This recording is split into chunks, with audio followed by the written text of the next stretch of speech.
Estimados estudiantes de odontología, espero estén todos muy bien. Soy la doctora Carolina Barrios Penna de la sede Concepción. Quiero darles la bienvenida a esta clase del sistema de detección y valoración de caries, donde vamos a ver un poco los factores de riesgo de manera de poder contextualizar los sistemas IGDAS y NIVAD.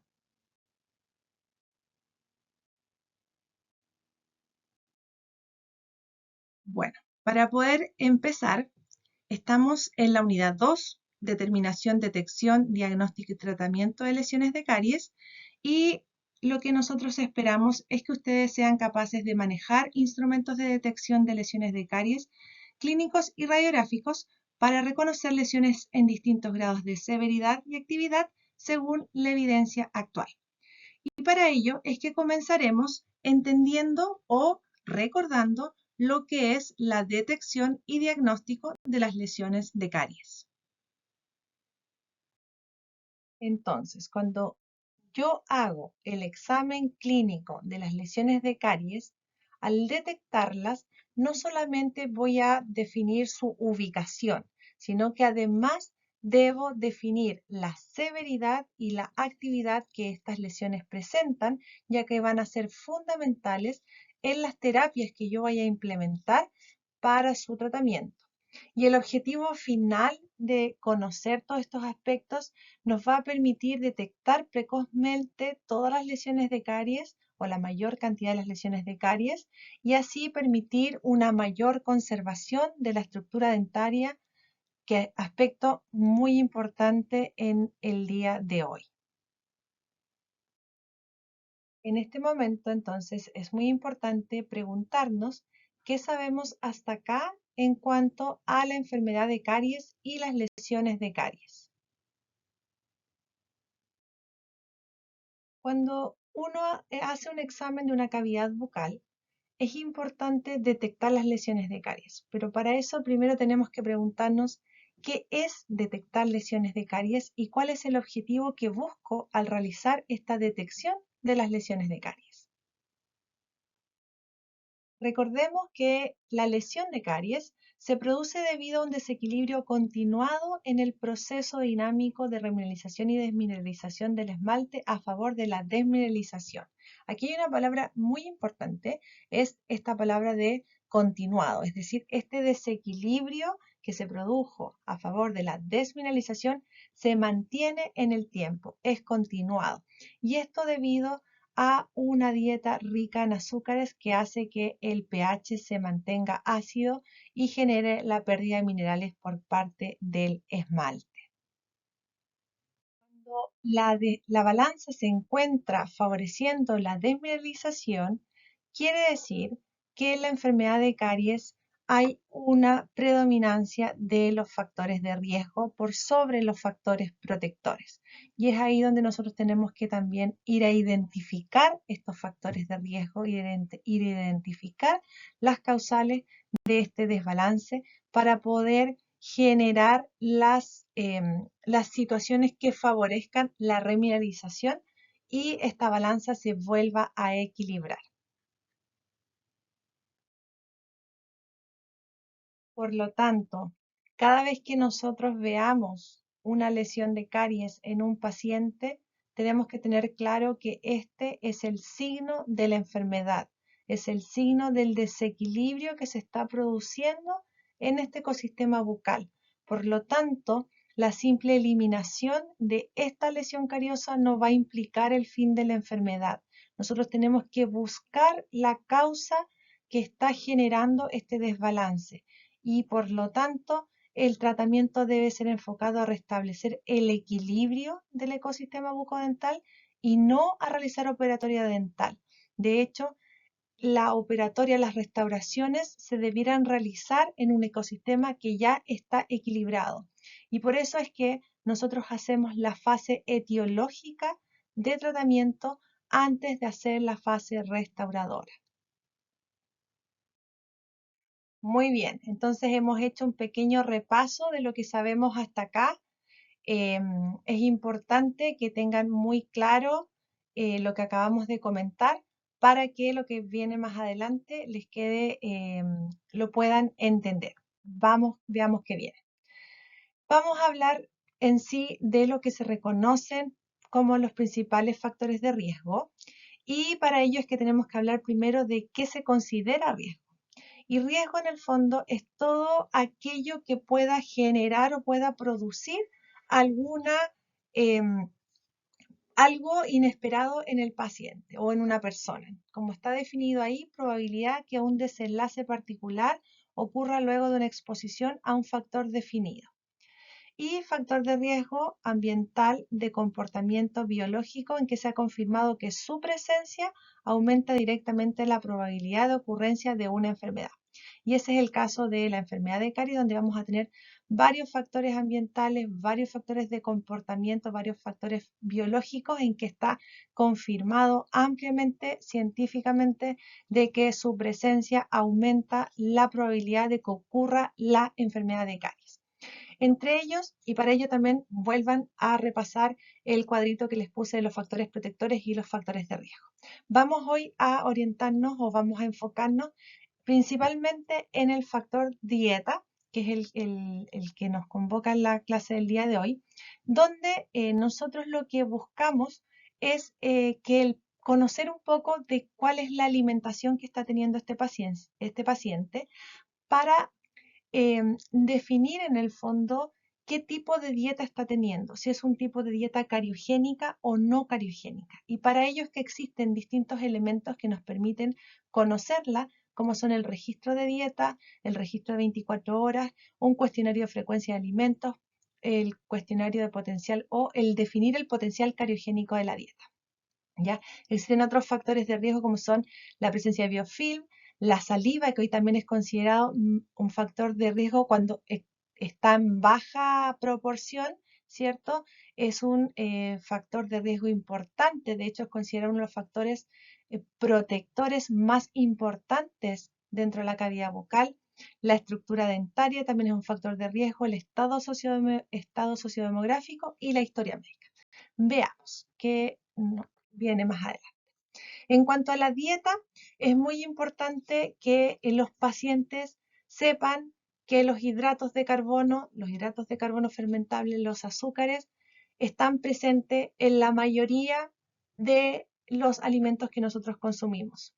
Y entre estos tenemos los tallarines, el pan, el arroz, las papas fritas y así muchos alimentos que nosotros creemos que porque son salados no tienen azúcares o hidratos de carbono. Pero si ustedes los revisan y se acostumbran a revisar las etiquetas que tienen ahora los alimentos, van a poder encontrar que la mayoría de ellos tienen azúcares escondidos. Se ha recomendado, por ejemplo, que si el azúcar o el hidrato de carbono viene tercero en la lista del etiquetado, sea eliminado completamente porque es considerado un alimento altamente cariogénico. ¿Ok? Entonces es importante que nosotros, cuando hablemos con nuestro paciente y le demos el asesoramiento dietético, les informemos que la mayoría de los alimentos que consumimos y les demos con ejemplos. Por ejemplo, los tallarines. Si nosotros los tallarines ojalá sean cocidos los 8 minutos o los 10 minutos que dice el paquete y no más que eso, porque al cocerse más que eso, se liberan los azúcares y eso hace que sean altamente cariogénicos. Por ejemplo, otra cosa importante de la dieta es la frecuencia con la que consume el paciente. El ideal que tenga las comidas, ¿cierto? Sus consumos de azúcares junto con las comidas importantes que él hace al día, junto con el desayuno, junto con el almuerzo, junto con a lo mejor un snack que puede ser en la mañana o en la tarde y junto con la cena. Pero no que estos momentos de azúcares que se denominan, ¿cierto? Sean fuera de fuera de las comidas importantes. Entonces, eso es súper importante también preguntárselo al paciente y hacerlo consciente. Ojalá si usted come algo con azúcar, sea en los momentos que usted come las comidas importantes. Y en cuanto a la consistencia, es muy importante que esta consistencia no sea pegajosa idealmente para que no se retenga dentro de los dientes o no se quede pegada a los dientes. La cantidad de azúcar recomendada al día lo máximo son 25 gramos por la OMS y esos son alrededor de 6 cucharaditas de azúcar. Y si ustedes lo llevan a la dieta que consumimos, por ejemplo, o que una mamá le da de colación una cajita de jugo a los niños, esa cajita de jugo lleva entre 5 o 6, incluso algunos más cucharadas de azúcar y con eso ya tiene la cantidad de azúcar recomendada al día. Imagínense la cantidad de azúcar que consumimos si consideramos que o que consumen los niños, si consideramos que se toman más de una cajita de jugo, más de una cajita de leche, etcétera.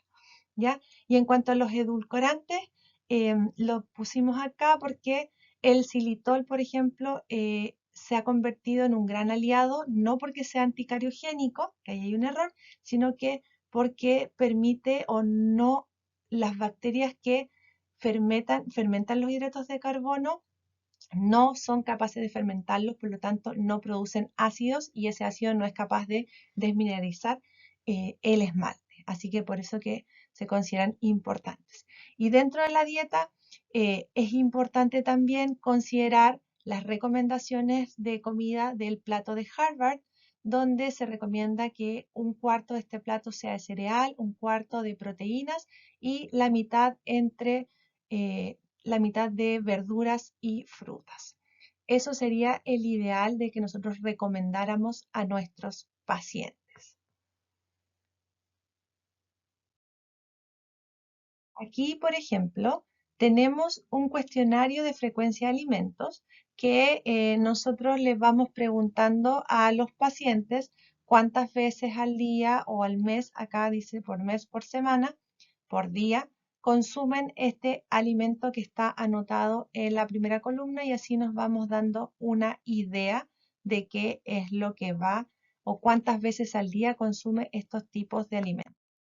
Por otro lado, tenemos esta encuesta o este formulario que nos permite definir el potencial cariogénico de la dieta, que ustedes lo van a aprender a desarrollar en la asignatura de odontopediatría, donde dependiendo, ustedes le preguntan a los pacientes, por ejemplo, si consume bebidas azucaradas, de fantasía, jugos en polvo, jugos de fruta, té, café, leche con 2 o más de azúcar, cuántas veces al día, si es ocasional, 2 o más veces al día, una vez al día, 2 o más veces al día y le dan un valor a esto. Entonces sería, por ejemplo, si él dice, no, yo consumo más de 2 veces al día, el valor sería 3 y lo multiplico por 1, 3 por 1, 3.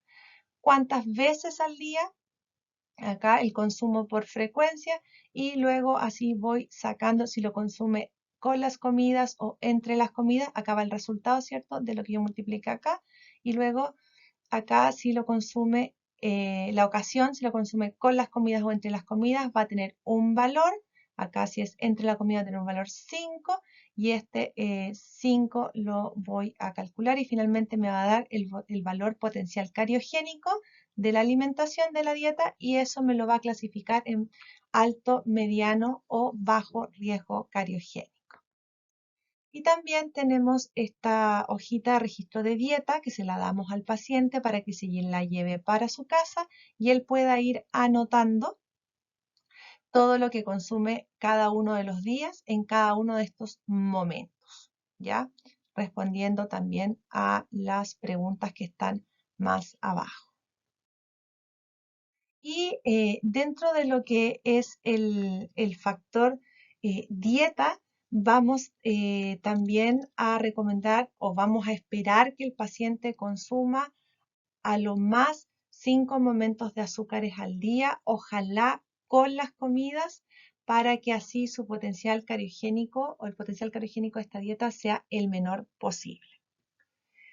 Otro factor de riesgo importante es la cantidad de biofilm que tiene el paciente, la cantidad de placa bacteriana que observamos en su cavidad bucal, que hoy se considera o se denomina microbioma. De hecho, ya la palabra biofilm también no se ocupa mucho y se ha descubierto que más que hablar de bacterias que producen la enfermedad de caries, que antes hablábamos del Streptococcus mutans, del Lactobacillus, hoy hablamos de las bacterias que son protectoras de la enfermedad de caries, y entre ellas uno de los recientes descubiertos es el Streptococcus dentisani, que se ha relacionado con salud en los pacientes y se está estudiando la posibilidad de incorporarlo como probiótico en algunos alimentos o incluso en algunos elementos de productos dentales, a lo mejor como pastas dentales. Está en estudio, esto es muy reciente, así que información súper importante que está recién en desarrollo. Otro factor de riesgo, y más bien un factor protector cuando se encuentra en buena cantidad y tiene una buena capacidad tamponadora de los ácidos, es la saliva. Si el paciente presenta la saliva no estimulada menor a 0,1 ml por minuto, vamos a considerar que tiene un factor de riesgo importante. Sin embargo, el factor de riesgo de saliva estimulada si está menor a 0,5 o 0,7 ml por minuto. Como les comento, la saliva hoy en día se ha convertido en uno de los factores protectores más importantes, puesto que ella permite tamponar los ácidos producidos por el metabolismo bacteriano, a su vez que permite el intercambio de, por ejemplo, nitritos, nitratos, hace varios metabolismos que son anticariogénicos que van a actuar a favor del proceso de remineralización. Además, es un, un líquido donde se mantienen muchos iones fluoruros que van a estar disponibles para cuando sea necesario remineralizar. Así que la saliva muy importante. Esta se ve disminuida en aquellos pacientes, por ejemplo, que consumen o que ingieren que ingieren medicamentos. Es importante analizar si estos medicamentos tienen algún efecto hiposalivante o no. Y existen terapias para favorecer la salivación también. Otro factor de riesgo importante es la morfología o la estructura dentaria, puesto que si la morfología o si los dientes están apiñados, van a ser sitios de retención de biofilm que van a generar que éstas tengan mayor capacidad de adherirse, mayor posibilidad de formar estos microbiomas y más difícil que sean eliminados por el cepillado dentario. También se define como factor de riesgo el estado sociodemográfico, donde a menor nivel educacional de los padres se ha visto que hay mayor riesgo de caries, menor acceso a atención odontológica, obviamente va a haber mayor riesgo de caries, y también es importante el lugar de la residencia y la exposición al flúor, y como ya sabemos, los que vivimos en la octava región no tenemos la posibilidad del agua potable fluororada. Por lo tanto, tenemos un mayor riesgo cariogénico que otros habitantes de nuestro país. La historia médica fundamental también, y es importante considerarla dentro de los factores de riesgo, ya que, como les mencioné, hay medicamentos que van a ir a disminuir el flujo salival, hay medicamentos que van a alterar la microflora de la cavidad bucal, y eso va a ir en desmedro de el mantener el equilibrio. Por lo tanto, súper importante. La radioterapia también, los enfermos de cáncer son considerados pacientes de alto riesgo cariogénico. Otro factor de riesgo es si el paciente tiene historia de caries o no. Y para ello es que se calcula o se considera el índice COPD, que es la medida de experiencia acumulativa de caries tanto en dentición permanente y temporal. En la permanente es el COPD y en la temporal es el COD, que ustedes ya lo vieron en ciclo de integración, donde los pacientes mayores a 6,6 se consideran de muy alto riesgo cariogénico y sobre 4,5 de alto riesgo cariogénico. Ahora, si el paciente presenta, por ejemplo, un COPD de 1,2, pero presenta una caries activa, ese paciente pasa a ser de alto riesgo cariogénico. Las desventajas del índice COPD es que solo considera las lesiones o presenta las lesiones que uno ve en la cavidad bucal. O sea, solo aquellas caries que ya están cavitadas. Y eso es súper importante. No considera las caries incipientes que no están cavitadas. Por eso es que este índice COPD se ha dejado de usar en el tiempo, aunque aún todavía lo podemos encontrar en algunos estudios y todavía nos sirve para poder determinar la historia pasada de caries. ¿Ya? También tenemos otros índices que son menos usados, como el índice significativo de caries, donde de una población yo tomo a los individuos que tienen la mayor cantidad de caries y ahí lo determino, ordeno a los individuos de acuerdo a su índice COPD, selecciono el tercio de la población que presente los valores más altos y calculo el promedio COPD para este subgrupo. Eso también lo van a encontrar dentro de algunos estudios. Entonces vamos ahora un poco más de lleno a lo que es la detección y diagnóstico de lesiones de caries. Ya hemos hablado un poquitito, pero finalmente la detección implica un método objetivo para determinar si la lesión de caries está presente o no, pero además recuerden que es importante definir su severidad y definir su actividad. Siempre las lesiones de caries van a estar presentes en lugares donde haya retención de microbioma y donde haya acumulación de biofilm.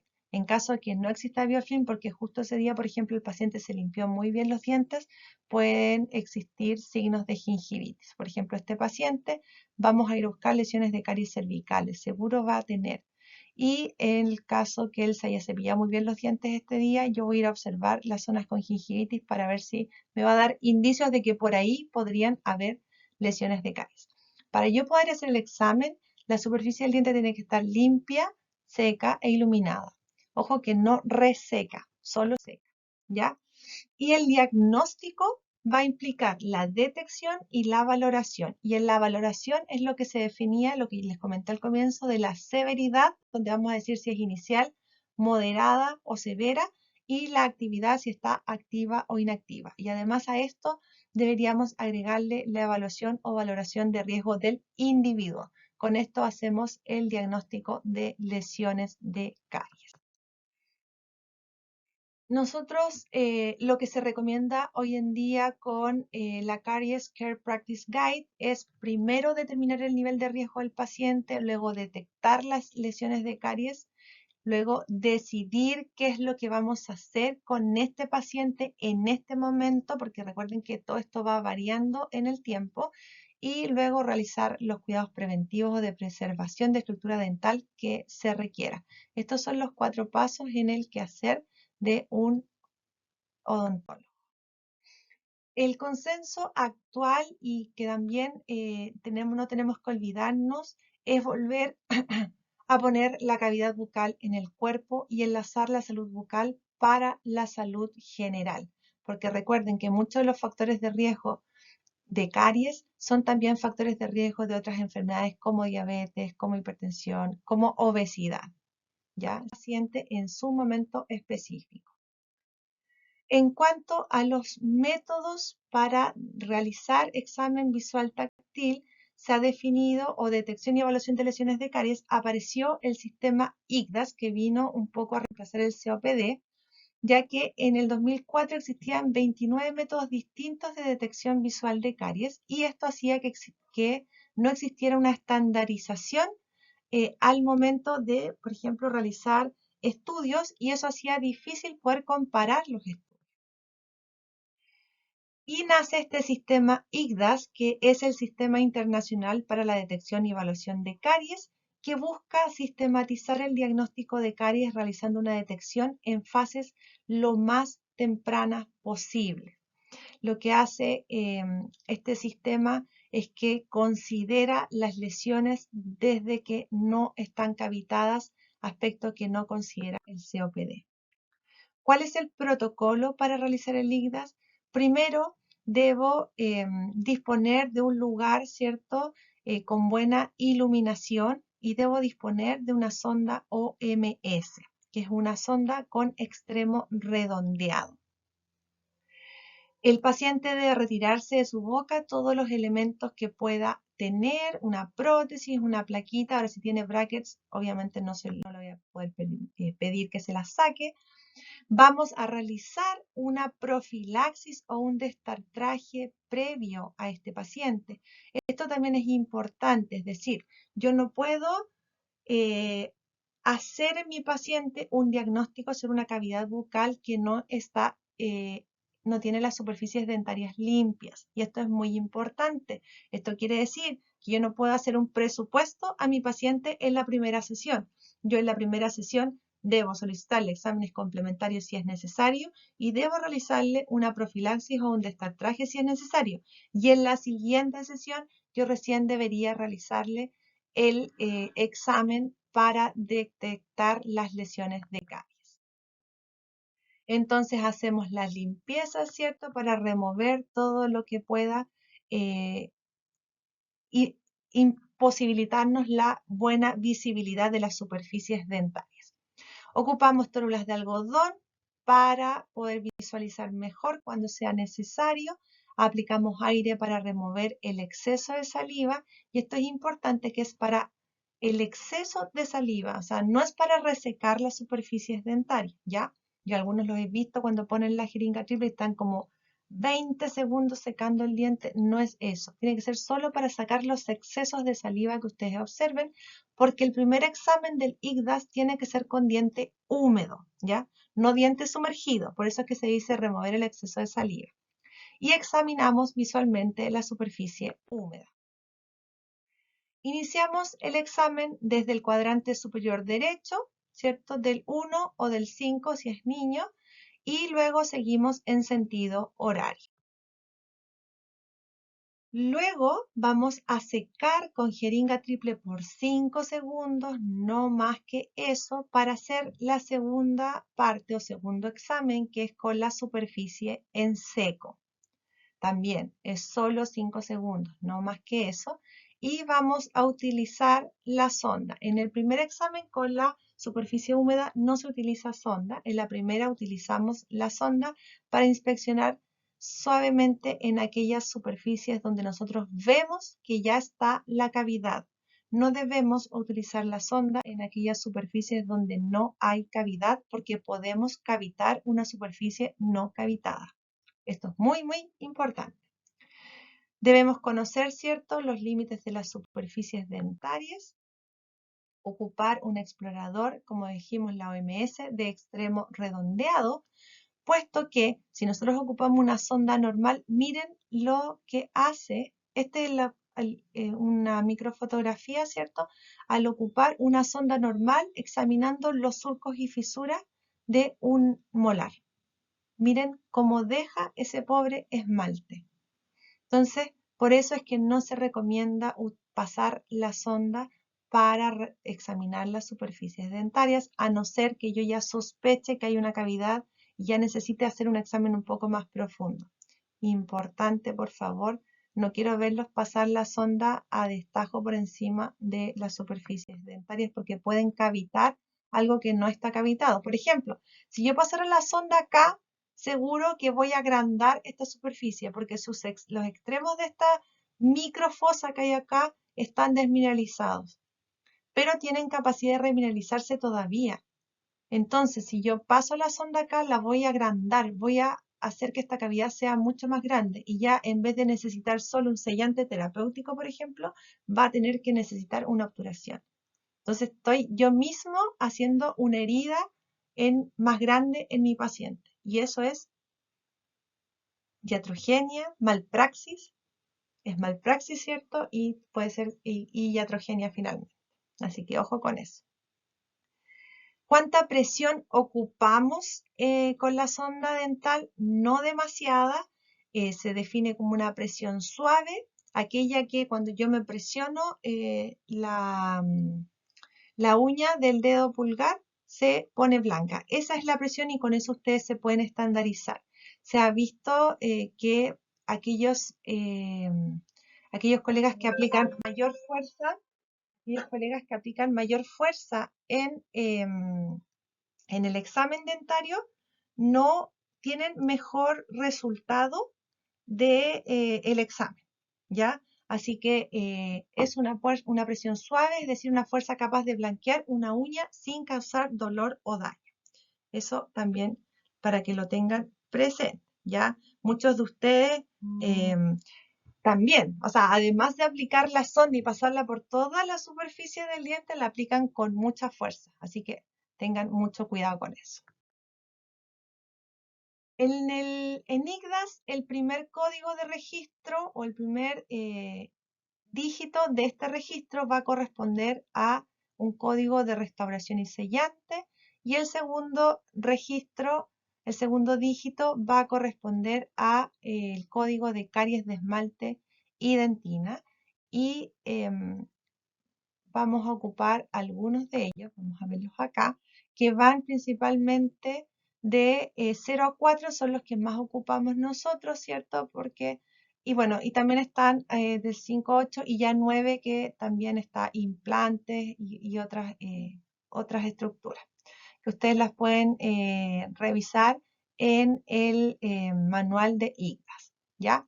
Pero código IGDAS entonces lleva dos números. El primero corresponde al código de restauración y sellante, que son estos que están acá. El 1 sellado parcial, 2 sellado completo, 3 restauración estética, 4 restauración de amalgama. Y el segundo código o segundo dígito que significa el código de caries de esmalte y dentina. Bien, acá está de los 9, ¿cierto? Que ya son otro tipo de códigos. 9.7 extraído por caries, 9.8 extraído o perdido por otras causas, etc. Ustedes pueden, cuando lo apliquen, pueden tener una ayuda de memoria. No es necesario aprendérselos de memoria. Los que más uno se sabe son de 0 a 6. Esos son los que más se ocupan, ¿ya? El código de el segundo código, que es de caries de esmalte y dentina, el de 0 a 6 son los más importantes, es decir, 7 categorías. El 0 significa diente sano, el 1 y 2 significa que son caries limitadas al esmalte, el 3 y 4 son caries que se extienden al esmalte y dentina, pero no hay dentina expuesta, y el código 5 y 6 es caries que ya afecta dentina y hay dentina expuesta. ¿Ya? Vamos a ver cada uno de ellos. Bueno, debe seguir un orden. General se va desde mesial, oclusal, acá vamos, mesial, oclusal, distal, vestibular, lingual y palatino. Lo vamos a registrar en el odontograma de esta manera. La superficie oclusal de los molares se divide en 3 superficies y la de los premolares en 2 superficies o en 2 zonas, ¿ya? En 3 zonas los molares y en 2 zonas los premolares. Y esto porque en una misma superficie no nos vamos a encontrar con los mismos o con las mismas lesiones, ¿ya? Por ejemplo, en este premolar encontramos que en la fosa mesial hay una sombra oscura de dentina que se observa a través del esmalte húmedo y puede encontrar microcavidad menor a 0,5 milímetros, ¿ya?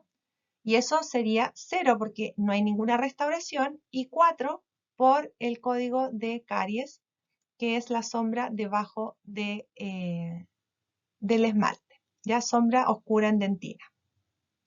Sin embargo, en la fosa distal nos vamos a encontrar en que está sana, no hay nada. 0 porque no hay restauración y 0 porque está sana. Y así lo registramos en nuestro odontograma. Hay distintos tipos de odontograma. Nosotros en la universidad todavía no lo implementamos. Espero que en algún momento se implemente. Sé que en odontopediatría lo van a implementar prontamente y espero que en la clínica del adulto también se haga porque esto ya se ocupa en todas las universidades, en todo el mundo y nosotros ya deberíamos haberlo hecho. Acá tenemos en imágenes el código 0 donde está sano y este es el corte histológico, no hay nada. El código 1, donde vemos que hay una pequeña desmineralización. El código 2, donde ya también hay una pequeña desmineralización. Pero se acuerdan que el 1 y 2 afectaba solo esmalte. Luego el 3 y el 4, donde afecta esmalte y dentina, pero no hay dentina expuesta. y el 5 y 6 donde afecta esmalte y dentina y hay dentina expuesta. Lo que hace que el IGDAS tenga tanto valor clínico es que tiene todos los códigos clínicos tienen una correlación histológica. O sea, para poder llegar a estos códigos se hizo este estudio histológico y se pudo llegar a esta correlación clínica. O sea, cuando yo veo un 3 y 4 es porque estoy viendo esto histológicamente. Cuando yo veo un 2, un código 2, es porque estoy teniendo esto eh, histológicamente. Entonces eso hace además que, por ejemplo, si yo veo esto clínicamente y está esto histológicamente, ¿por qué yo voy a ir a hacer ahí una restauración? ¿Ya? Ahí después para que lo veamos en la clase de cuarto de tratamiento, que es muy importante, generalmente se recomienda el tratamiento desde el 4, incluso 5 y 6 hay tratamiento, el 4 discutible dependiendo del tratamiento que queramos hacer. Ahí ya después es para comentarlo más adelante. ¿Ya? Nuevamente, lo primero que se hace es un resumen, evaluación en el diente húmedo, ¿cierto? Una inspección visual, el diente no sumergido. Segundo, hacemos un secado por 5 segundos con jeringa triple y los códigos son 0, no hay cambio, 1, se ve cambio en diente seco, 2, se ve cambio en diente húmedo y hasta aquí no tenemos ruptura del esmalte, ¿cierto? Hasta aquí no hay ruptura del esmalte. Luego, en el 3 y 4 hay cavidad en esmalte sin dentina expuesta y en el 4 hay un oscurecimiento de la dentina subyacente. Hasta aquí no hay exposición de dentina. Y luego en el 5 hay una cavidad en esmalte que afecta menos, una cavidad en esmalte que afecta la dentina y menos de la mitad de la superficie afectada y la 6 afecta más de la mitad de la superficie afectada.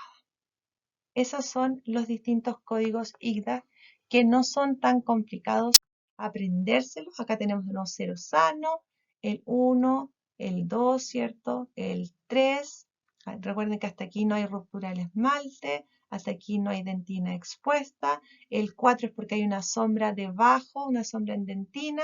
El 5 hay dentina expuesta, pero abarca menos de la mitad de la superficie, en este caso oclusal.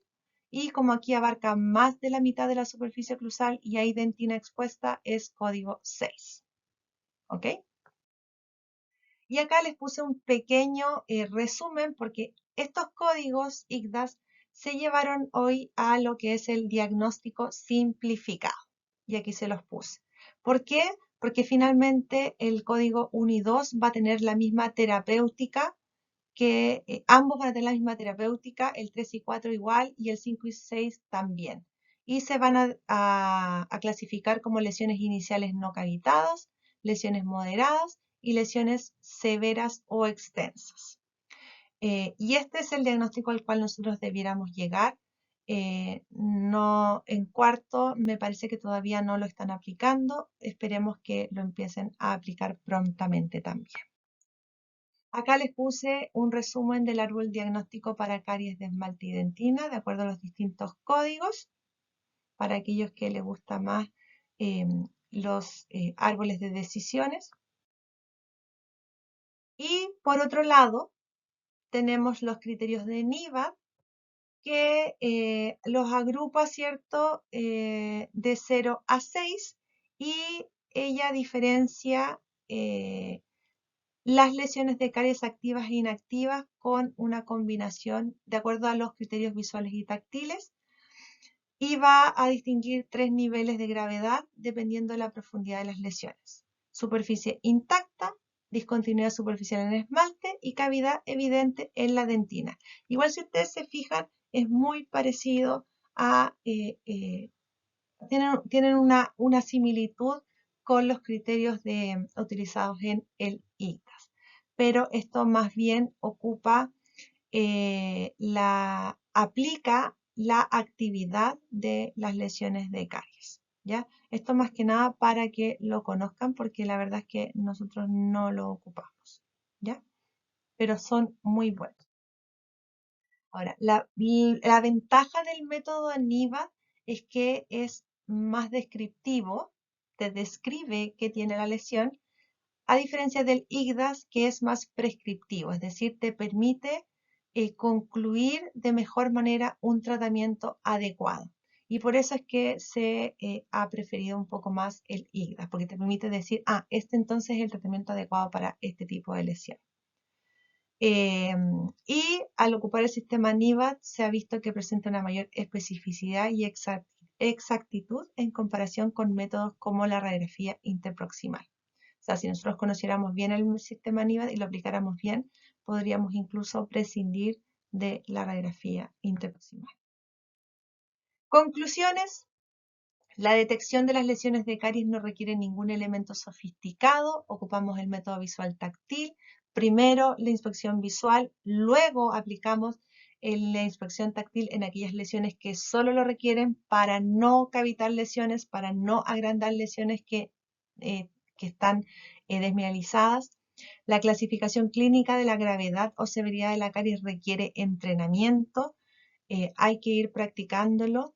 Aplicar mayor presión al sondaje no mejora la detección y puede cavitar lesiones no cavitadas o aumentar el daño ya existente. Y la estadificación de severidad y la evaluación de la actividad necesariamente deben integrarse con la evaluación de riesgo del paciente en la evaluación de la salud bucal, lo que debe dejarse registrado y realizarse de manera periódica. Y es lo que esperamos que cualquier odontólogo con enfoque de riesgo en el fondo, con el enfoque de promoción y prevención de la salud pueda hacer, y no con enfoque curativo. Entonces, a calmarse, ¿cierto? Y a ponerse a detectar las lesiones de caries, pero no olvidar que es importante el contexto, no olvidar al enfermo, analizar los factores de riesgo y buscar recuperar el equilibrio en este paciente para que podamos detener o eliminar la enfermedad de caries y no solamente enfocarnos en las lesiones. Bien, hemos llegado al final de esta clase. Agradezco a todos por su atención. Si tienen alguna duda, me pueden escribir a mi mail, aquí está, carolina.barrios@uss.cl, o también me pueden encontrar en mi Instagram, @cbarriospenna, y cualquier duda me la hacen llegar o cualquier comentario. Que estén muy bien y a seguir trabajando en ser mejores cada día. Un gran abrazo desde Concepción.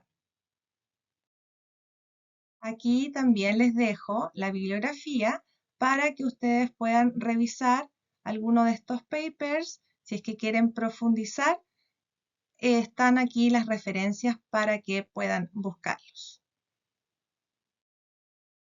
Como se podrán dar cuenta, para hacer una clase, nosotros hacemos harta lectura y buscamos varias referencias para poder entregarles la mejor información y más actualizada.